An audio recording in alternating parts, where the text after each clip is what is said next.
सुप्रभात। जैसा कि मैंने अभी तक जो बताया है उसी से मिलते जुलते सभी प्रश्न पूछे गए हैं और मैं यूपी बोर्ड परीक्षा जो 22 फरवरी 2024 को संपन्न हुई उसके हिंदी विषय का पेपर हल कराने जा रहा हूं। आप लोग अपने अपने पेपर मिलान कर लीजिए। देखिए, पहला प्रश्न आया था बहुविकल्पी, उसमें 5 प्रश्न थे, 5 नंबर के, एक नंबर के 5 प्रश्न थे। तो पहला प्रश्न है, माधुरी पत्रिका किस युग में प्रकाशित हुई? तो इसका उत्तर होगा द्विवेदी युग। ये पत्रिका 1921 में प्रकाशित हुई थी, द्विवेदी युग की पत्रिका है। अगला प्रश्न, शेखर एक जीवनी के लेखक हैं। इसके लेखक हैं सच्चिदानंद हीरानंद वात्स्यायन अज्ञेय जी। अगला प्रश्न, कफन किस विधा की रचना है? इसका उत्तर होगा कहानी। ये प्रेमचंद की बहुत ही महत्वपूर्ण कहानी है। अगला प्रश्न, मैला आंचल उपन्यास है। मैला आंचल आंचलिक उपन्यास है। ये फणीश्वर नाथ रेणु जी का उपन्यास है जो आंचलिक उपन्यासकार के रूप में जाने जाते हैं। अगला प्रश्न, अंधा योग रचना के लेखक हैं। ये धर्मवीर भारती का नाटक है अंधा योग। तो इस प्रकार से ये पहले प्रश्न के अंतर्गत 5 प्रश्न पूछे गए हैं। दूसरे प्रश्न के अंतर्गत देखिए, काव्य साहित्य के विकास से पूछा गया है। पहला दूसरे का रामचरितमानस की रचना किस भाषा में हुई है? तो इसका उत्तर अवधी भाषा। इसके पहले के वीडियो में भी मैंने बताया था, अवधी भाषा में लिखी गई है। अगला प्रश्न, परमाल रासु का रचना काल। ये आदिकाल की रचना है। परमाल रासु चंद्रवरदाई की रचना है, पृथ्वीराज रासु, ये सब रासु काव्य जितने लिखे गए हैं आदिकाल की रचना मानी गई है। अगला प्रश्न, छायावाद की रचना नहीं है। प्रश्न पर ध्यान दीजिए, नहीं और है पर विशेष रूप से ध्यान दिया कीजिए। जब भी हल कीजिए तो इसमें बहुत गलतियां होती हैं। लोग प्रश्न ठीक से पढ़ते नहीं और वो उत्तर लगा के चले आते हैं, वो गलत हो जाता है। तो है और नहीं पर विशेष रूप से ध्यान दीजिए। छायावाद की रचना नहीं है तो इसमें उत्तर होगा साकेत। अगला प्रश्न, सुमित्रा नंदन पंत ने नौका विहार कविता की रचना किस स्थान पर रह कर की? ये काला काकर इसका सही उत्तर होगा। काला काकर कौशाम्बी और प्रतापगढ़ के बॉर्डर में गंगा जी के करीब पड़ता है, जो प्रतापगढ़ के अंतर्गत आता है काला काकर। अगला प्रश्न, वेदना की प्रतिमूर्ति किस कवयित्री को कहा जाता है? ये महादेवी वर्मा को कहा जाता है। उनकी बहुत ही महत्वपूर्ण रचना है मैं नीर भरी दुख की बदली। तो ये वेदना की प्रतिमूर्ति है। अज्ञात सत्ता के प्रति उनके अंदर जिज्ञासा का भाव है, इसलिए उनको आधुनिक मीरा भी कहा गया है। महादेवी वर्मा इसका सही उत्तर होगा। प्रश्न नंबर 3, ये गद्यांश पर आधारित प्रश्न है। तो मैंने जो बताया था लगभग वही आया है। मैंने कहा था राष्ट्र का स्वरूप बहुत महत्वपूर्ण पाठ है जो वासुदेव शरण अग्रवाल जी का है, और भाषा और आधुनिकता जी सुंदर रेड्डी का है। ये दोनों तीसरे नंबर के अंतर्गत प्रश्न आए हैं गद्यांश में। राष्ट्र के स्वरूप से भी आया है गद्यांश। जन का प्रवाह अनंत होता है, ये गद्यांश दिया गया है। और इसी के अंतर्गत अथवा में जो दिया गया है वो रमणीयता और नित्य नूतनता अन्योन्याश्रित है। ये भाषा और आधुनिकता पाठ से लिया गया है जो प्रोफेसर जी सुंदर रेड्डी जी द्वारा लिखा गया है। बहुत महत्वपूर्ण दोनों पाठ हैं।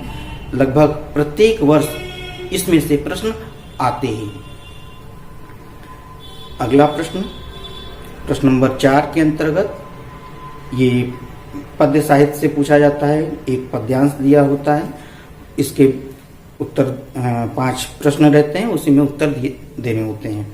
तो इसके अंतर्गत जो पूछा गया है, मैं अबला बाला वियोगिनी कुछ तो दया विचारो।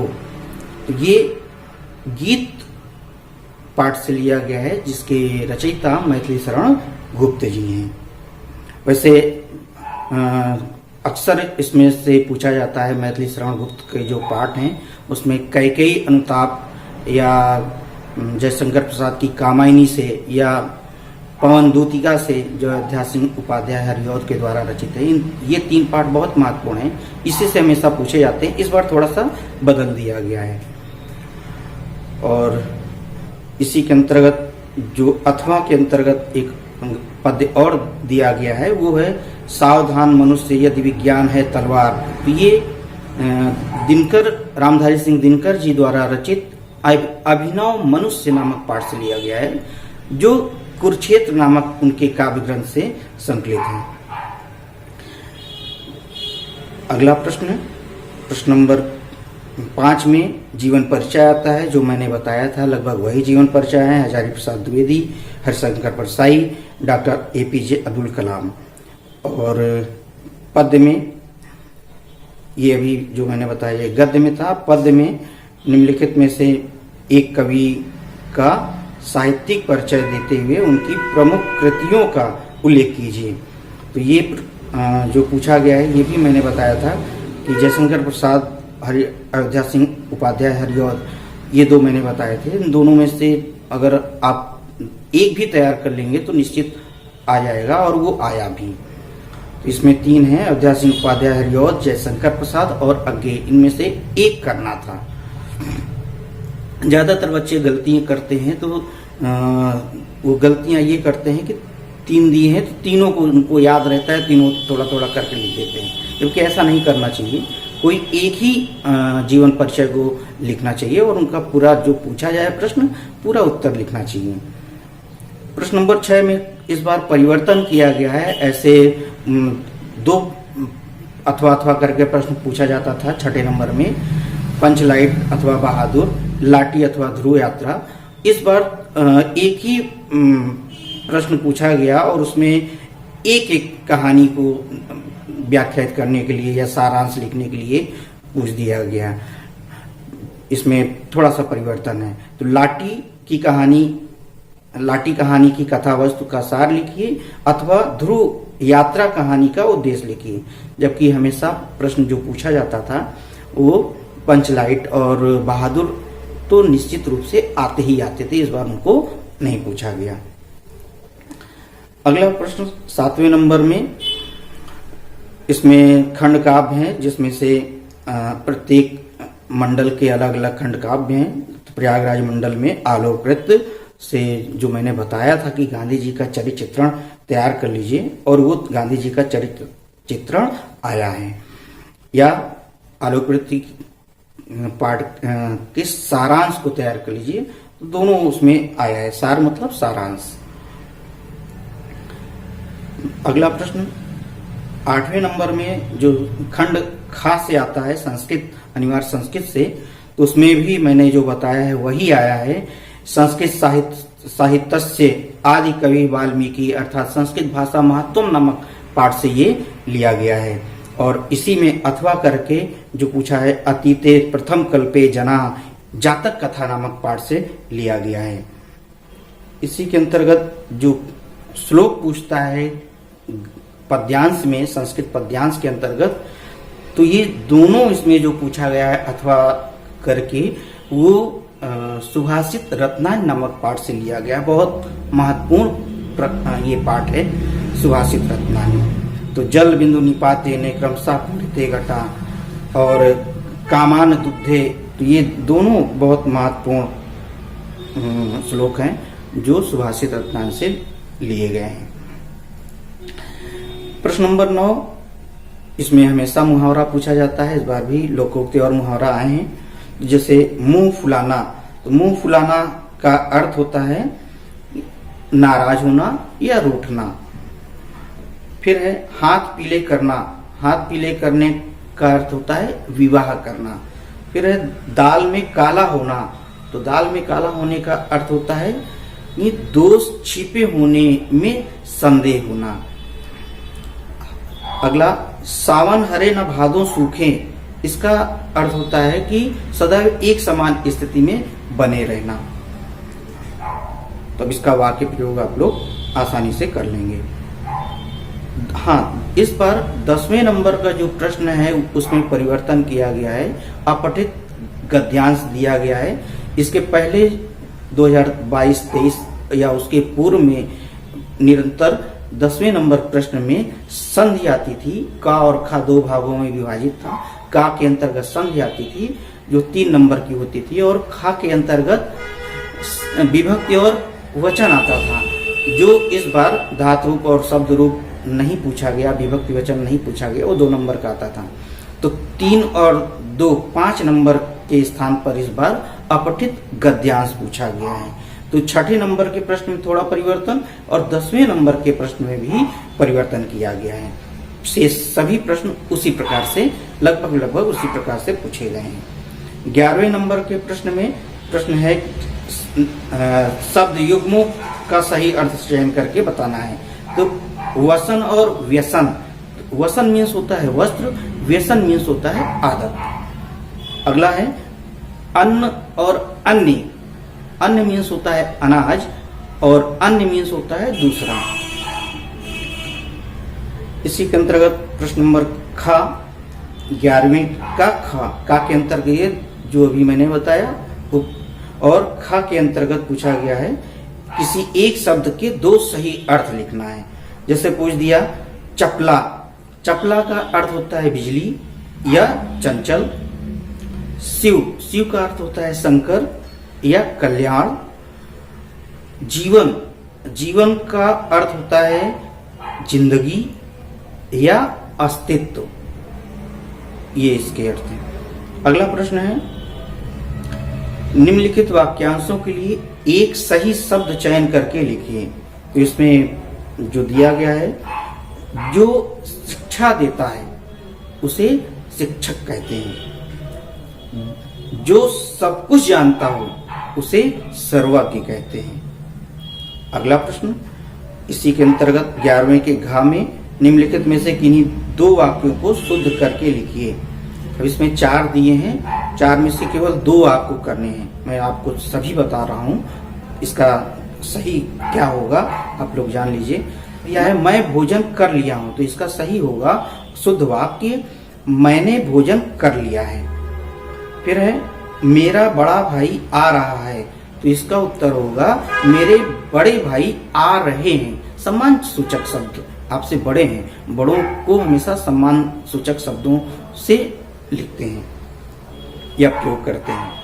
अगला प्रश्न है मैं कलम के साथ लिखता हूं, तो कलम के साथ नहीं, कलम से लिखता हूं या कलम के द्वारा लिखता हूं। से या द्वारा दोनों आप लिख सकते हैं इसमें, क्योंकि वो साथ साथ चलता है। तो करण कारक चिन्ह के अंतर्गत आता है। फिर है सूर्य पूरब में निकलता था, तो इसका शुद्ध वाक्य होगा सूर्य पूरब से निकलता है, निकलता था नहीं, आज भी निकलता है। तो सूर्य पूरब से निकलता है, इसका शुद्ध वाक्य होगा। फिर 12वें नंबर के प्रश्न में संयोग श्रृंगार और करुण रस पूछा है, जो मैंने इसके पहले रस के सभी वीडियो आपको बना के दिखाया हूं, आप उसको देखिए। रस डिस्क्रिप्शन में मैं उसको लिंक शेयर कर दूंगा, आप उसको देखिए आगे के लिए। यमक अलंकार अथवा रूपक अलंकार की परिभाषा लिखते हुए एक उदाहरण लिखिए। तो ये भी मैंने बताया है, अलंकार के अंतर्गत लगभग जो महत्वपूर्ण अलंकार हैं उसका वीडियो मैं बना चुका हूं, आपको बताया हूं। दोहा अथवा सोरठा छंद का लक्षण और एक उदाहरण लिखिए। इस छंद के विषय में मैंने विस्तृत वीडियो बनाए हैं, आप उनको देखिए। कई वीडियो पड़े हुए हैं मेरे चैनल पर, आप उसको देखिए और उसको तैयार कीजिए। फिर 13वें नंबर के प्रश्न में पत्र लेखन से आता है, और वो आया है कि अपने गांव अथवा शहर में सफाई हेतु उचित अधिकारी को पत्र लिखिए। मतलब ये शिकायती पत्र है, सफाई नहीं हो रही है, अब शिकायती पत्र के अंतर्गत। ये भी मैंने अभी हाल ही में वीडियो बनाया था, प्रारूप कैसे कैसे प्रश्न पूछे जाएंगे, उसमें मैंने बताया था कि ऐसे प्रश्न आएंगे, और वो आया। 14 नंबर के प्रश्न में निबंध आता है जो 9 नंबर का होता है। तो इसमें भी लगभग जो मैंने बताया था वही निबंध आए हैं, जैसे बेरोजगारी की समस्या और समाधान, पर्यावरण का असंतुलन और मानव जीवन पर प्रभाव, तो पर्यावरण भी मैंने बताया था, बेरोजगारी समस्या पर बताया था, कंप्यूटर की उपयोगिता पर भी मैंने बताया था, कंप्यूटर मोबाइल की उपयोगिता पर वो आया। साहित्य समाज का पथ प्रदर्शक है। और अगला है महिला सशक्तिकरण का समाज के विकास पर प्रभाव और वर्तमान भारतीय राजनीति की दिशा और दशा। तो इस प्रकार से ये निबंध आए थे। तो 9 नंबर के निबंध हैं, जो थोड़ा सा अलग हट कर निबंध लिखते हैं उनको अच्छे नंबर मिलते हैं। कॉमन निबंध में सामान्य नंबर मिल जाते हैं।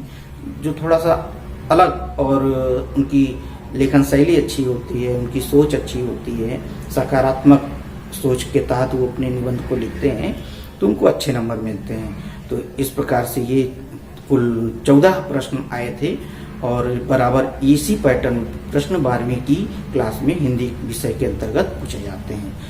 तो यदि मेरा वीडियो आपको अच्छा लगा हो तो लाइक, शेयर और जो भी आपके मन में जिज्ञासा हो तो कमेंट करके अवश्य पूछें, मैं आपके प्रश्नों का उत्तर दूंगा। तो सब्सक्राइब करना ना भूलें यदि आप मेरे वीडियो को पहली बार देख रहे हैं। ठीक, तो सब्सक्राइब अवश्य करें। धन्यवाद।